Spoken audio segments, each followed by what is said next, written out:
Welcome to Limitless and Unfiltered. I'm Jenny Kramer, and this is my co-host, Maria DeCarmo.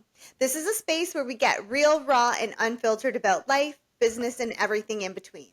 Because let's be honest, navigating ambition, relationships, and personal growth isn't always easy, but it totally is worth it. And in here, we challenge the norms, break through the limits, and have the conversations that nobody else is having, without any of the fluff, without the filters. So if you're ready to step into your power, own your story, and build a life that's truly yours, then you're in the right place. So let's dive in, because together we are limitless and unfiltered. All right, besties, welcome to episode 4. Welcome back to Limitless and Unfiltered. We are so excited to have you. Today's episode is a spicy one. We're going to get real about something that's been bugging both of us lately. It's a topic that's definitely near and dear to my heart, and maybe you felt it too. So we decided that we were going to share this. And the topic is this weird space online where suddenly hard work is being villainized. And if it's almost like if you're not resting 24/7 and doing like a full moon ritual with an ice matcha and breath work and all the things, then somehow you're out of alignment. And we want to talk about how that's kind of not where the space is actually it. Because let's be clear, we both love rest, okay? We love balance. We love being in our soft nature, our feminine energy, but we also love building big, big things, okay? So we love showing up for our goals because working hard also means that we care. So we're tired of seeing the hustle culture get blamed for like absolutely everything when what people are actually battling in this, let's say call it realm, is burnout, a lack of support, and having no boundaries. So today we're going to dive into a couple of things. One would be the evolution of the hustle culture. The second would be the backlash that we've seen online towards the hustle culture, and then why ambition isn't actually toxic. You just need to redefine like what it is in your way. Right? Everybody has ambition, should have ambition, and you need to redefine it so that you can bring that alignment within yourself. So this episode's going to be for you if you've ever felt guilty for wanting more out of your life. So let's get into it. What do you think, Jenny? I think it's a great, great topic.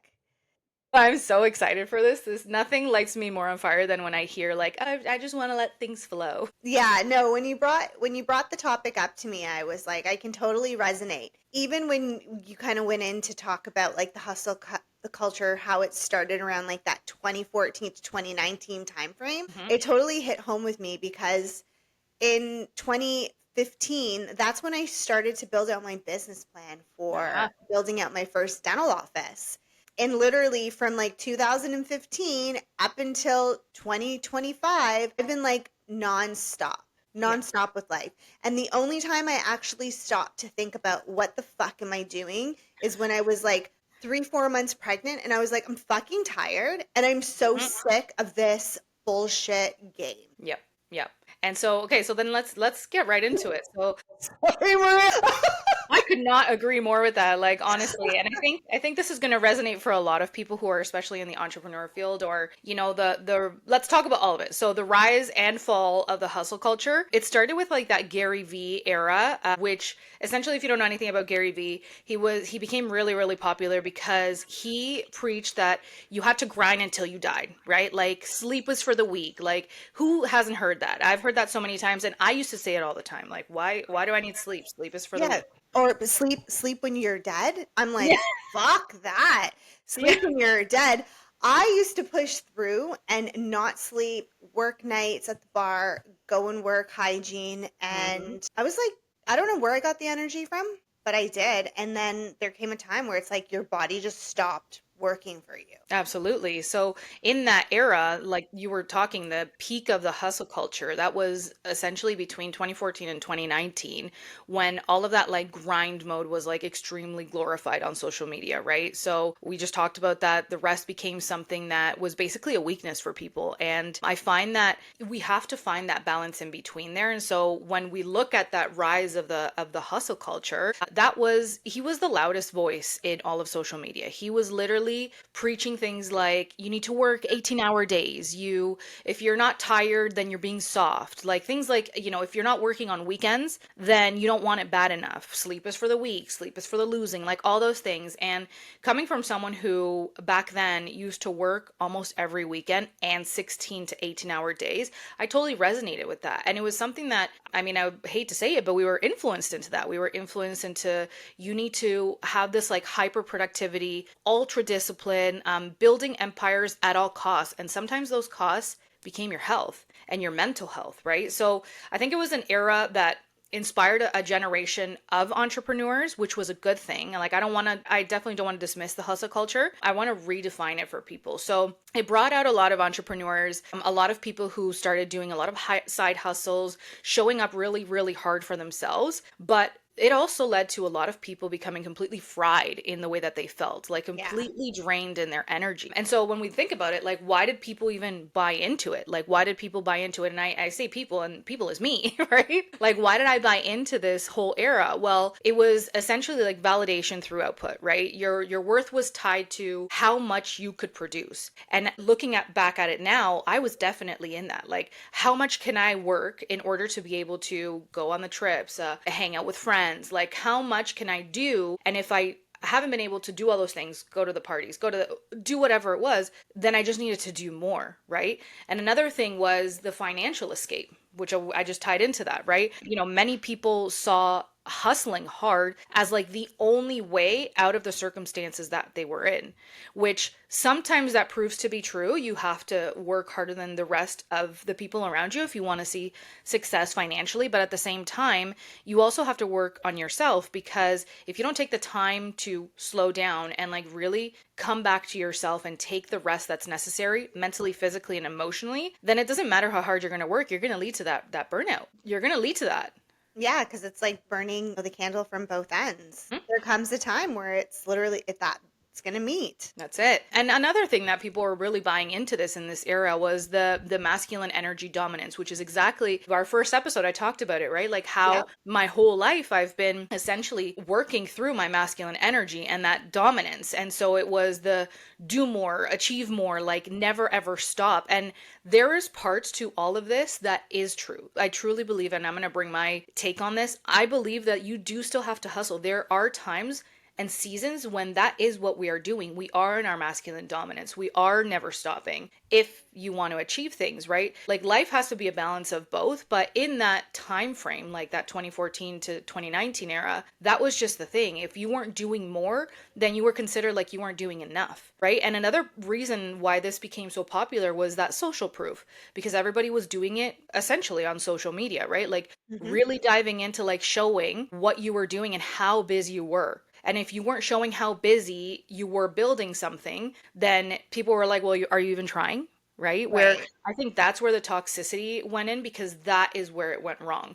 So people were essentially glorifying burnout, no rest, no boundaries, right? And all that led to was extreme exhaustion. Like neglecting people's mental health was truly something that was glorified, right? Like because you didn't want to talk about it. People didn't want to talk about their mental health problems because Yeah. they said, well, I'm just grinding, I'm just hustling, like I'm building all that I need to build. Meanwhile, not realizing that at the end of the day, you still need to focus on that. So, yes, hustle culture helped us all kind of survive in a sense, because it, like I said, it reignited people's like desire to build something or to become an entrepreneur, look at side jobs alongside of what they were doing. But at the end of the day, that wasn't sustainable. And in 2020, all of that shifted because Right. every single person was forced to slow down, whether we wanted to or not. You preach. Yeah. Okay, so in regards to like people kind of, I guess, putting their mental health as I guess, behind the scenes and, trying to put it at the back of their minds to pretend that it doesn't exist, really, really showed up when the lockdown happened in 2020. And it was kind of like a good way to put it was like a pimple coming to the surface, right? And then like a couple years later, well, that pimple burst, right? Whereas everybody that was in this hustle mode finally came up to the surface and people were just a ticking time bomb. And that's where it all kind of imploded. And went to a next level. That's right. Being said, I feel like there was a moment where there was a little bit of backlash, and then all of a sudden this anti-hustle movement started to creep on in, and that pendulum had that swing where it started to go in the opposite direction. And Yep. this rise of this soft life per se of, self-care and slow living and, taking it easy was like this new flow of letting it go, and only working when you felt like it or when you truly felt aligned, right? Yeah. So it kind of took a turn for Mhm. a different motive. Yeah, and super like I feel like it went like a complete opposite direction. We were going on one way and then 2020 hit and it was like, all right, now we're completely shifting, which truthfully I think we needed. We needed that shift. I think we needed that kind of spark of like, okay, something was wrong going super hard one way. Let's go into, the Yeah. opposite way. But what did you feel? Definitely I felt that a couple, like I felt like that in the midst of it and then shortly after. But I'm definitely that person who keeps on just pushing through until like my body can't move anymore. Like even when I'd become sick, I Hmm. would be like, well, I have no choice. I got to work, right? It's my business. I got to be there. I got to make sure I'm working harder than everybody else that works for me. That was like my hard mentality on it until truly I became pregnant and my body just said no. Like Hmm. it was crazy. It was like a whole thing that came over me and I wasn't able to move like I could. And Hmm. that's when I was like I got to slow the fuck down. Reality kicked you. Yeah, for sure. And I feel like it took me a little bit longer than, a lot of other people, but I did get there. And that's when I just kind of decided like, it's okay to take a break and it's okay to be tired and to step back and enjoy life, and that you don't always have to be hustling as hard as everybody else is or what you think everybody else is doing, because let's be real, what people say and what people do is a facade. Mm-hmm. And I bet you they're probably not working as hard as they do. I don't know. Should I be saying that right now, Maria? Why not? It's unfiltered here, of course. I Yeah. agree. Yeah, So, yeah. Yeah, what you said is you hit the nail on the head there, right? Like it's okay to be tired because we needed those reminders, right? The hustle culture was, you can't be tired. You just have to go, go, go. Where we needed the reminder of like, you're not lazy. You're just tired. Like your body's burnt out. So take a breath, relax for a second, right? I think how many of us have worked in the our worth is tied to productivity. Like I mentioned at the beginning. We needed that reminder that our worth is not tied to productivity, right? There are so many other ways to essentially show people and essentially ourselves how much we're worth. And it has nothing to do with productivity. Productivity is great, but mhm. it's not essentially tied 100% to your worth. Like, that's not it, right? Yeah. I mean, and like, you don't need to earn your rest, is what I'm saying. No, for sure. You don't need to, but I feel like a lot of people believe that is the way to do it. And I was totally guilty of that. Yeah. Yep. Like, I used to be a hardcore napper in the day, back in the day. And, like, I I was used to not. take like 4 hour naps where I don't even think that's considered a nap. I think it's considered a sleep. Anyways, but for me, it was like, it was great. And then I don't know, like, I changed and I was like this go, go, go getter Mhm. nonstop. And like, even the thought of a nap, I was like, no, you're not allowed to nap. How Yeah. dare you even think? Yeah. That was your hustle culture kicking in hard, Yeah, right? no kidding. Yeah. So, in that whole backlash of the hustle culture, like in 2020 when that hit, I feel like when people started to embrace the era of like the softness and like the flow and like what you mentioned, it was almost like if you were showing up consistently and like chasing your Yeah. goals, working hard, like all the things that we were used to in the hustle culture, suddenly in 2020 it became that you were wounded or Hmm. that you were like grinding in your masculine era, forcing things that weren't aligned. And so I started to question because I fell into that side of the anti-hustle culture at one point. But then I started to question like when did ambition like truly become a red flag? Because I Hmm. don't think that ambition is toxic. I will die on that hill. Yeah, you and me both. Yeah, die on that hill. Ambition is not toxic, but suddenly in 2020, when that shift happened, anti hustle culture came in, it was like if you were ambitious, all of a sudden you were broken, you were wounded, you were coming from a place of like insecurity, which I was like, what? Like, how did that even swing so hard the other way? right? Well, it's because people made it seem like it was you were trying to prove something. Mm-hmm. Mm-hmm. And you're not trying to prove something to anybody else but your own self. Yeah.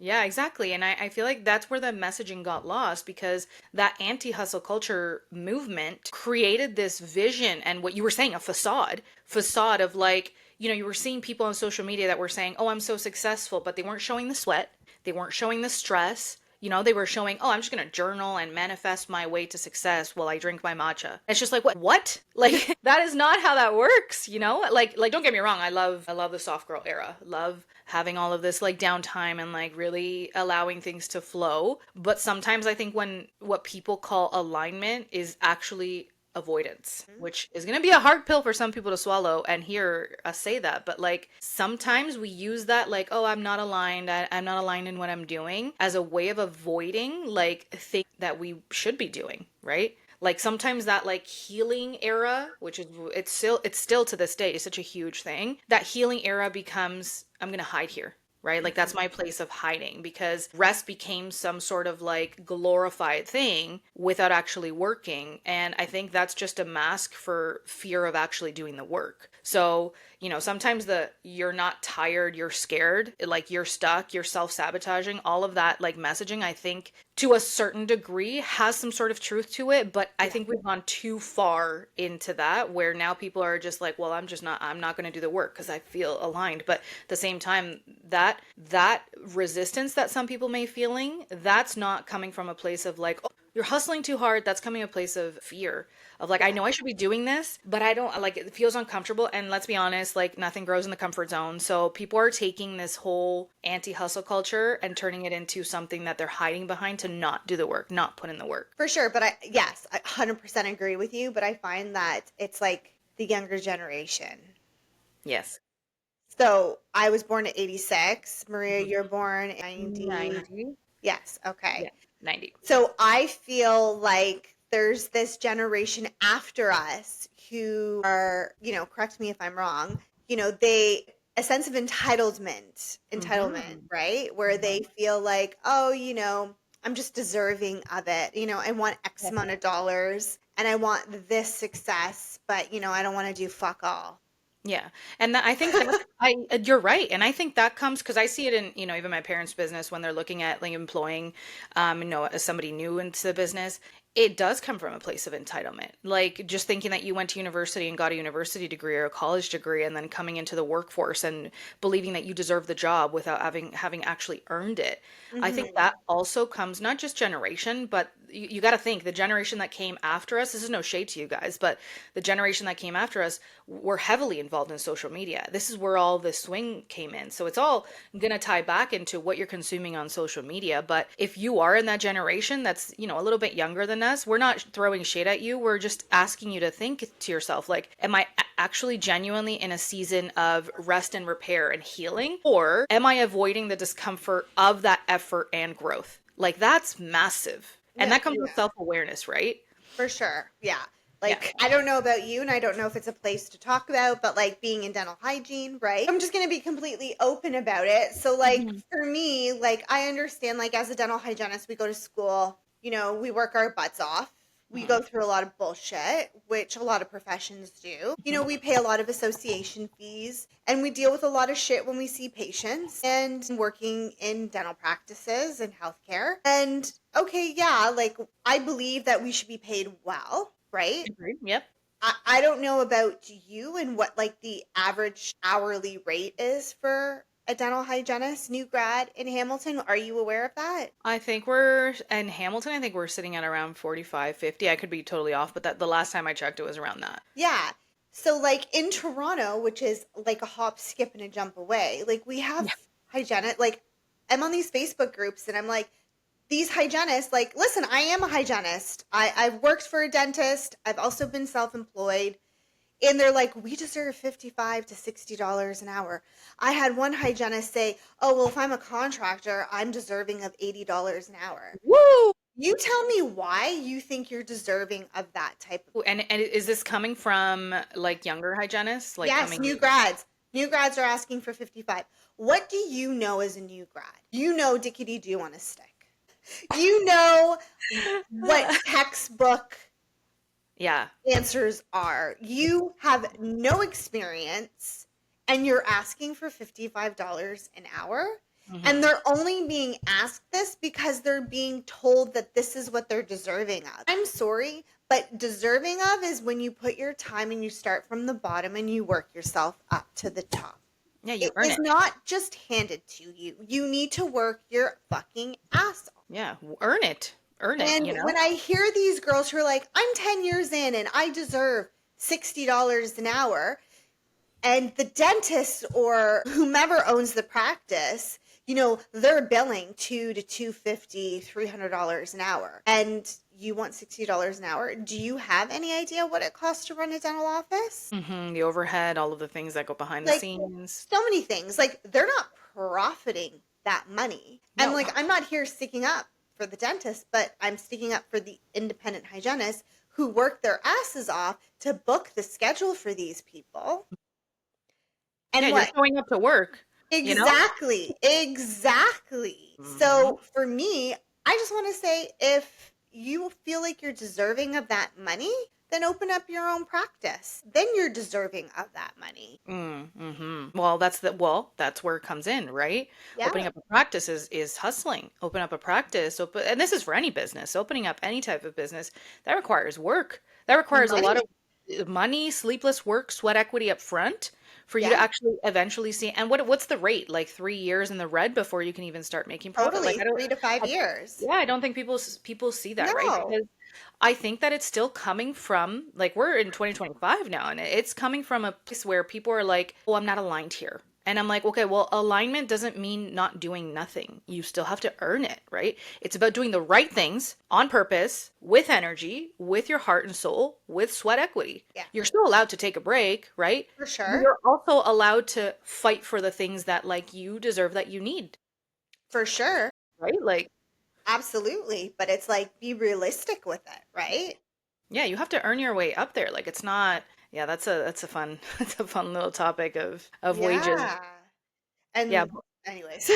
yeah, I know. No, I agree with you there. Like, here's the thing. I think that we swung so hard first, culture, the hustle culture. Then we decided, okay, everybody's burnt out. Let's swing the opposite direction, completely opposite. So, anti-hustle culture, which created this narrative of, well, I deserve everything and everything has to be so soft and everything has to be so easy. You need to understand that both hustle and the softness and slowing down, they're both sacred spaces. Like, both Yes. of those are powerful, but they're both part of the process, right?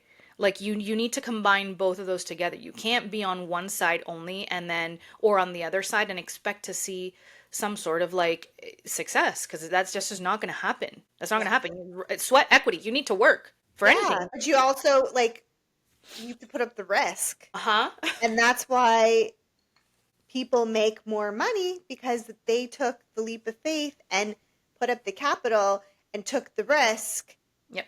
on. Massive risks. Exactly. So, Yeah, and risks, liability, all the things, right? yes. So let's shift and talk a little bit why ambition, while I believe ambition is not toxic. Ambition is not toxic, okay? No.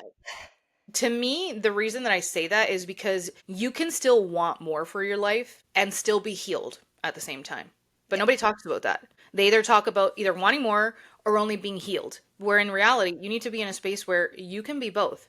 Okay, because wanting more for your life doesn't mean that you're broken. That's where that anti-hustle culture is right now. I still feel like it's so deep embedded right now, especially with social media, especially the younger generations. Like, again, no shade to you, but you need to have a balance of both. You can be deeply healed on a healing journey, like doing all of the good things for you, for your mental health, but still be deeply ambitious at the same time. Those two places do coexist. Those are the people who are succeeding. Like, I want you to understand, the people who are succeeding are not the people that are taking a step back, going like this, I'm leaning back in my chair, and doing absolutely nothing and waiting for God, the universe, energy, whatever, to just drop success in your lap. That's not the way that ambition works. That's not the way that success works. You need to have that fire, because growth isn't just about healing, your old wounds and like all the things that, by the way, this is all woo-woo stuff that I love. Like, I love all that, right? But it's also like growth is about stepping into your bigger dreams. Stepping into bigger rooms. At the beginning of our podcast, the very first episode, Jenny, you said you love being around people who are more successful than you. You love 100%. talking. you need to do that, right? And that's uncomfortable for some people. And so this is where I say that's where your ambition needs to kick in. Your fire needs to be lit up, and that's your ambition lighting you up where you're like, "All right, let me put myself in rooms that are bigger than me, where I'm not the biggest fish in the sea," because that allows you to have bigger visions for yourself. Right. Right. And yeah, sometimes that takes hard work because it's, again, you're not deserving of these bigger rooms, not quite yet until you work yourself there, right? But it's going to require you to put some work in order to be able to land in those rooms with people that are more successful at you, right? It's about, showing up when you're not feeling 100%. Like our second episode recording, I was so sick. I was Oh my so God. sick. You can hear it in my voice in our second episode. And do you think that stopped Jenny and I from coming here and showing up in this space? It didn't, because we know what it takes to succeed. Like, what if I would have just said, you know what, Jenny, I'm too sick. My voice sounds funny. I don't want to sound. No, you show up when you're not feeling 100%. So, and how do you do that? That takes discipline. It takes structure, effort. Not because you hate yourself, because that's what the anti-hustle culture is telling you. Okay, it's not because you hate yourself, but it's also not because you're operating from a place of trauma, let's say, right? Because discipline and desire can both coexist with selfness and self-care. Like you don't have to pick one between the other. Like softness and self-care are beautiful. Don't get me wrong. I think I love that. But you know what else is beautiful? The fire in your belly and your chest that refuses to settle for what everybody else is doing and requires you to grow. Like I think that is also such a beautiful thing. Absolutely. Yeah. Like to me, there's nothing more sad than seeing someone that I know has so much potential and you can just see it that they would be so amazing at something and they're just not doing anything because I don't want to hustle, or I don't want to work hard, or I'm just okay with where I'm at. Like there's nothing more sad to me than seeing that. Yeah. But then we also have to sit back and remember that there's just people in this world who that they're okay with that. Yeah, there are. And there's nothing wrong with that at all. There's nothing wrong with that. It's just we as motivated individuals can't connect and understand that, but acknowledge that is a thing for some people and that is okay. Yeah, and who I'm talking to here is those people that do want something more out of their life. Like they're Mhm. sitting there complaining, saying, I'm not happy with where I am. And, they're constantly talking about this or constantly thinking about it, but then they don't do the necessary actions to change that circumstance. Because at the end of the day, we have all the power in the world to change our own environment and circumstances. Like if you have a desire for something, it doesn't mean that you're wounded. Like it's not toxic to want to win. No, not at all. Like it's not toxic to want more money. Hello. No, And like I said to people, I always say this to people, if you tell me you don't want more money or money doesn't buy happiness, that is a load of shit. That is a load of shit. I'm not saying money buys you happiness in the superficial things, but money does provide you with the opportunities to give back more, for sure. to travel more and create experiences with your family. It gives you the opportunity to invest in yourself more. Like don't say that money, isn't going to buy you happiness, or that's people don't want money. That is such a lie. But Maria, more money means more problems. Sometimes. Sometimes that, I mean, at the end of the day, I think when you have more money, you can change the people around you a lot faster. It has to come with growth. I'm not talking easy money that comes, from easy places. That will bring you a lot of, I think, For heartache and sure. stress. But I think when you start to earn a significant amount of money that is life altering or changing, and that's different for everybody. That can be $300 extra a month for someone. I Yeah. think that when you start realizing you have the potential to do that, you can start to make even bigger decisions of like, okay, like who am I going to spend my energy with? Right? Because if I'm going to continue to want to grow and want more money to be able to feel the way that I'm feeling and help other people, maybe it's, feeling like you can go to the grocery store and not have to worry about your bank account. Okay, well, you gotta earn that. Money doesn't just fall into your lap. Hmm. Right. And I think that that's, where people are getting ambition totally wrong is like ambition is bad. Money is bad. Money is the root of all evil. How many times have we heard that? And it's like, Yeah, no, money's just a frequency and vibration. You need to have a totally different relationship with money. Like you need to understand that it's not evil. It's the person who uses it that makes it evil or not. for sure. Did you ever I think I was probably 19 at the time, so we're going back like 20 years ago. But The Secret? Oh yeah, I love. Oh, I literally swear by The Secret. Like I was 19 years old. I discovered The Secret, read the book, and then all of a sudden this show came out about it. So good. And I'm love it. Yes. Yeah. Love it. Yeah. I love it. It's such a great book, and it's just it pushed me to be who I am today Yep. and to manifest. Like, I'm a huge manifester, which pushes me to work extremely hard. There it is. There it is. And every year I put together a vision board. Yep, me too. Oh my gosh, me too. Yeah, like, and I absolutely love it. And I can tell you on my vision board that I made when I was 19 years old, and the amount of things that were on there that I've accomplished. And yes, it didn't happen in that year, or maybe it didn't even happen in a 5-year time frame. It still happened, Yep. and I still push through and do them every year because it's such a rewarding feeling and accomplishment knowing that Truly. so many things that have gone on those vision boards have actually come to Come to fruition. surface. Yeah. Yeah. So now I'm going to talk to you about your vision board. Like, okay, this is Hmm. where the difference between hustle culture and anti hustle culture have really collided, because the anti hustle culture that we're in right now says make your vision board January 1st, revamp it whenever you need to, but then they don't do anything after that. And people think like what you just said is so powerful. Maybe in 2019 or when I was 19, this wasn't something I accomplished in that year. And sometimes it didn't take it, the next year to do that. Maybe it was in a 5-year plus Hmm. plan, but it still showed up. It's still coming to fruition. So yes, the softness, because that is soft, the soft healing part, all of the vision boards and manifestation and Yep. journaling, all that is so great and good. The reading, the self development, but that also can only be accomplished and achieved by you having taken the risk, growing yourself, and taking the opportunity to say, okay, like this is what I want. I envision it for my future. I want that to happen. How do I make it happen? You Yeah. didn't just sit there and expect it, you know? No.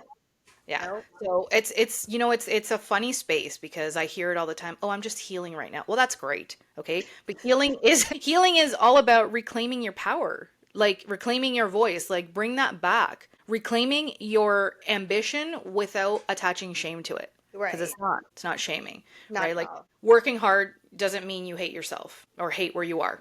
It can mean you love where you're going. And I think that for you, you truly manifested that from your vision board making to where you are right now. If you look back at all of the years of vision board, like you just said, how powerful is it to look down and say, hey, look at all of what my hard work has put into giving me and For coming sure. into fruition, And it right? wasn't, yeah, and it wasn't just something I would look at here and there. It was something I thought about on a daily basis. I love it. And I Yeah, still do. yeah, same. I do a vision board every year, and actually my backdrop of the phone is my vision board. I've got a digital copy, I've got a printed copy. I do all the things for that. That's all part of the slowing down aspect of it, but that doesn't mean that I'm going to stop, having ambition because the internet's telling me like, oh, don't do that because that's gross energy and you're coming from a wounded place. Like that's not it, right? So, if you're listening to this and you're in that season of like softness right now, great. That's great. I think it's good. But if you're in a grind season, like if you're building something, you're risking something, you're believing in yourself like harder than ever before, it doesn't make you broken. Like that Not at makes all. you limitless. Like Yes. we are literally our podcast name, right? And this Yes. is all what our podcast is about, is showing you that you do have the power to be limitless, but it does require you to step into the discomfort and grow. Yes. And just to know that like short-term pain is for long-term gains. That's like 100%. my motto. Like whenever I'm feeling discouraged and I'm losing my motivation and I'm lacking in my positivity, I just literally think that this is just a season I'm going through. I need to continue thinking positive, knowing that keep up with what you're doing, push forward. This too shall pass. So with all of that, Jenny, like how would you, for our listeners, how would you pretty much give them like any tips or tricks on how to balance? So how do we reframe our mind from that in between of like hustle culture where rest is something that's criticized, which is we all know it's wrong, and then the anti-hustle culture, which is telling you rest all the way and don't work. Where do we find that balance? I feel like it needs to come from within. And it starts with being self aware Hmm. and just knowing that balance is a great thing, and to know and to listen to your body when you are feeling tired, but to know that it's okay to push through some days, but to know to give yourself, Sunday is going to be my day. I'm not going to answer emails. I'm not going to go in and do what I need to do at the office because I need to take that, 1 day break. Sometimes I say allow yourself to have a pity party for 24 hours, but Yes. knowing that the next day at like 7 a.m. sharp, you throw that shit out the window and Yeah, you're back back on to up. in your big girl pants That's right. and you move up and onward. That's right. Oh, I totally agree with you. I agree with you because I think that falls into like, knowing that balance means that you don't have to work and hustle 24/7 to Yeah. prove that you're worth something. Like you said, knowing when to take those breaks and slow down. But also don't pretend that you have to take, like you said, a week's break because you need to heal. Like if it's something that you need to give yourself some time to go through the feelings and emotions, do that and then get Yes. right back into it, right? Yes. Another thing that I kind of feel that people may do is, people who go to school for a career, Hmm. they spend a lot of money on education, so they feel like they have to push through to continue to work in whatever profession that they've been educated on, right? And it's okay. I want to say it's okay to start over. It is okay. Like for myself, like I went to school to be a dental hygienist, so did Maria. Do I see myself doing this forever? Absolutely not. I've Mm-mm. decided I'm 38 years old and I'm going to have an opportunity now that I've sold both of my businesses to do something totally different, right? Like I have this opportunity and it is okay because at first I kind of got down on myself because I'm like, "Oh my god, but that's all I know. I'm a dental hygienist. I'm a dental office owner." All of these things I'd be like, "Am I failing? Am I just not succeeding in this industry anymore?" And it's like, no, not at all. No, you're I pivoting. no, I'm growing out of it. Hmm. I've built something so amazing to sell and to move on to something bright and something new if I choose to.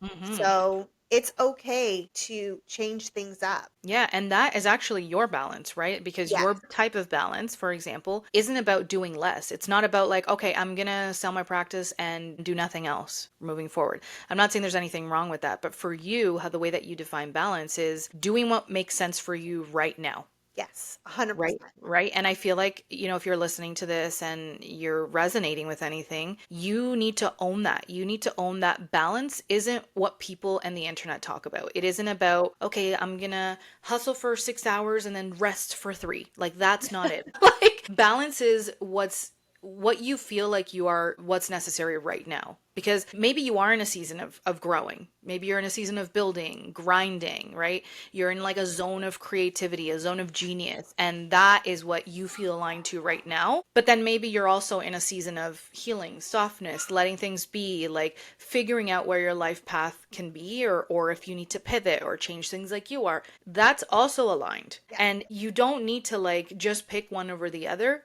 Both of them can coexist. Because when you're in that balance mode and you're like, all right, where am I going to figure out how to not burn myself out, but also Mhm. continue to succeed? That is where, you really have to make sense of this makes sense for me right Yeah. now, right? So if you could give women some sort of like encouragement, what do we want to normalize? Like what should we normalize as women in this whole realm of ambition and working and all of the things that we've talked about? Yeah, I would say it's great to want to build an empire and to want more and to be financially stable, but it's also okay to take a break sometimes and know that yeah, you can take a month off or you can take 6 months off and revisit certain goals and ambitions and start that back up. That it doesn't need to be done all at once and it's okay to take a break and Mhm. start back up again. 100% because wanting rest doesn't make you lazy. Like Not it at doesn't all. make you lazy, right? And It's I love recharging a battery. yes. And I love what you said about like okay, let's normalize the conversation around especially women of like wanting to build the empire, of like wanting more. Let's really normalize saying those things to ourselves, excuse me, out loud.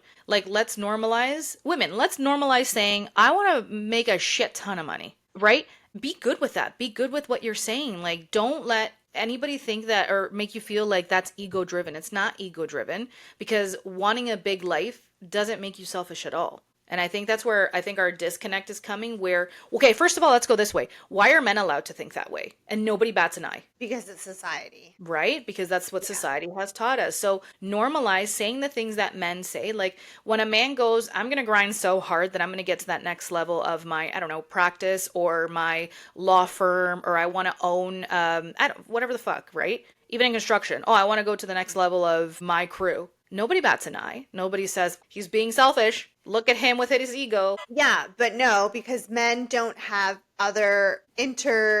men do not have other things that come into play, like Hmm. getting pregnant, Uh-huh. There taking it care of is. a child, right? They can go and be the go-getters and strive high continuously, whereas with women, they have to take a back seat when certain things and certain events occur in life. Hmm. So, Yep.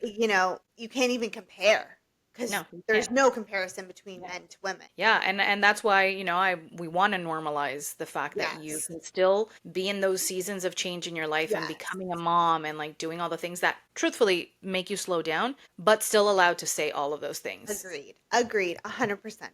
Yeah, because we're essentially all of us want that blend in our life, that Yeah. like the hard, like go getter and the softness of like being a mom and like loving our kids. Like that's, we all want that. I think that's not anything new to anyone. No, and Right. sometimes it's okay for those people who just want to be the stay-at-home moms. They just want to be at home with their family. That's great because let me tell you, being a mom is a full-time job plus some.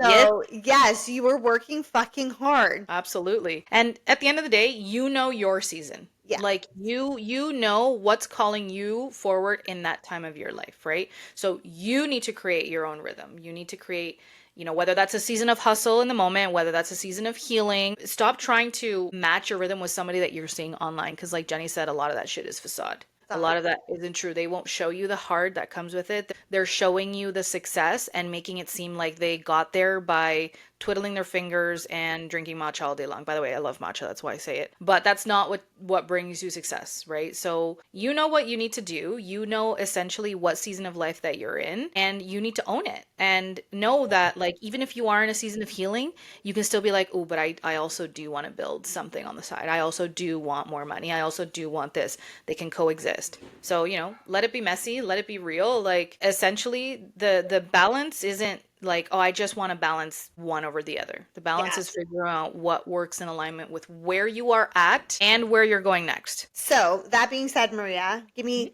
tangible tips. Give me Okay. 3 tangible tips that you can share with the audience today. Absolutely. We'll wrap that up with giving you those tips, guys. So I think for me, tip number one would be check your energy, not just your schedule. Okay, so truthfully, like, are you really tired or are you avoiding something hard? Guilty. I'm guilty of this all the time. Right? I know I have to do something. It's on my schedule to do it. And then I look at my schedule and I look at the circumstances around me, motherhood being one of the biggest influences and factors of like, I'm avoiding something, right? Oh, my kids didn't let me sleep last night, so I'm not going to do this task. Really ask yourself, am I actually tired or am I avoiding doing that hard thing, right? And then reverse. Are you actually truly resting or are you numbing it out because you don't want to deal with what you need to do and calling that self-care? Because Yeah. truthfully, that's not going to help you at all. Yeah. Like if you're just numbing yourself out and calling it rest, you have to be honest with yourself because your energy will tell the truth that your calendar won't. Your calendar can say that you have to do all these things. I love people who have a to-do list and at the end of the day don't do any of that because they let their emotions rule everything. Yes. So take the emotion out of it, zone in on your energy. What is your energy actually like, right? Forget that I'm sad. I'm not. What is your energy like in the moment? And truly be honest with yourself. So that's tip number one. Tip number two, I think, honor the season of life that you're in. And I think that we've honed on that so much in this episode. Like if you're in a grind season, own it. Don't be afraid of it. Don't think that like, it's coming from an ego place. Own your grind season. And if you're in a slow, like healing kind of season, don't feel guilty about it. Own that as well because both of them are amazing, both of them are beautiful, and neither one of them defines what you're actually worth. So I need you to tune in, not out. Like really own what season of life that you're in. And if you're in the middle of those, you're in a season of grinding, but also needing time to figure out what your healing journey is, perfect. Own that too. They can coexist. Tip number three would be redefine what success feels like, not looks like, feels like. Okay. Not every single win that you have has to be out loud like social media tells you. Amen, sister. Yeah, not every single one. Sometimes the win needs to be internal and maybe with your inner circle or even with yourself. So sometimes success looks like setting a boundary and sticking to it, right? It's sometimes it's hitting a goal. Sometimes it's simply saying no so that you can say yes to your piece. So really ask yourself, like, what does aligned success look and feel like for me this month, and revisit that every single month in order for you to be able to level up that next version of yourself. I think a lot of your wins need to come from a place of really feeling what it's like and not necessarily showing people. Yeah. Okay. So those are my three. What about you, Jenny? What are your three tips for success? I would say let go of the shame. You're not too much for wanting more, but then again, you're not falling behind if you're tired and you need rest. Love And to it. know that there is no timeline, there is absolutely no formula. There's just your path and what you feel like is the right thing for yourself. And tip number 2 would be you're allowed to change your rhythm. Maybe you were soft girlying yesterday and today you're back being your big bad boss shit. But Literally what you maybe said. Literally what you said. yes, but maybe you were building last month and now you're healing, or you're just taking it easy because you got to listen to your body. It doesn't mean that you're flaky, and it doesn't mean that you're not growing and you're not killing it. It just means that you're just taking it at the pace that your mind, your body, and your soul is telling you to do. And then my third one would have to be progress can look quiet. And this is a big one for me, a huge one for me, because it doesn't need to be flashy. You don't need to post the bullshit on there. It doesn't need to be picture perfect. And it doesn't need to be, it's not working and working now. It's just some of the biggest breakthroughs always happen behind the scenes where no one's there clapping for you or being your cheerleader, but you have to learn to celebrate the shifts that nobody sees. And that's where the real power builds. And that is true to me. I am not one to be posting my successes on social media. Like, I don't post anything big like my house or the vehicles we drive or the luscious, lavish vacations that my family and I take. Like, I do not flash any of that. Hmm. Hmm. I don't, whenever I go into work, I'm extremely, Hmm. so yeah, progress is great when it is quiet. Yeah. And then you can show parts of your success. We're not saying don't show it to, like, we're not saying you to be successful you don't have to show it. But there's also the pressure of, like, well, if I don't show the success, then people are going to think that I'm not. Not And at the end real. of the day, who cares?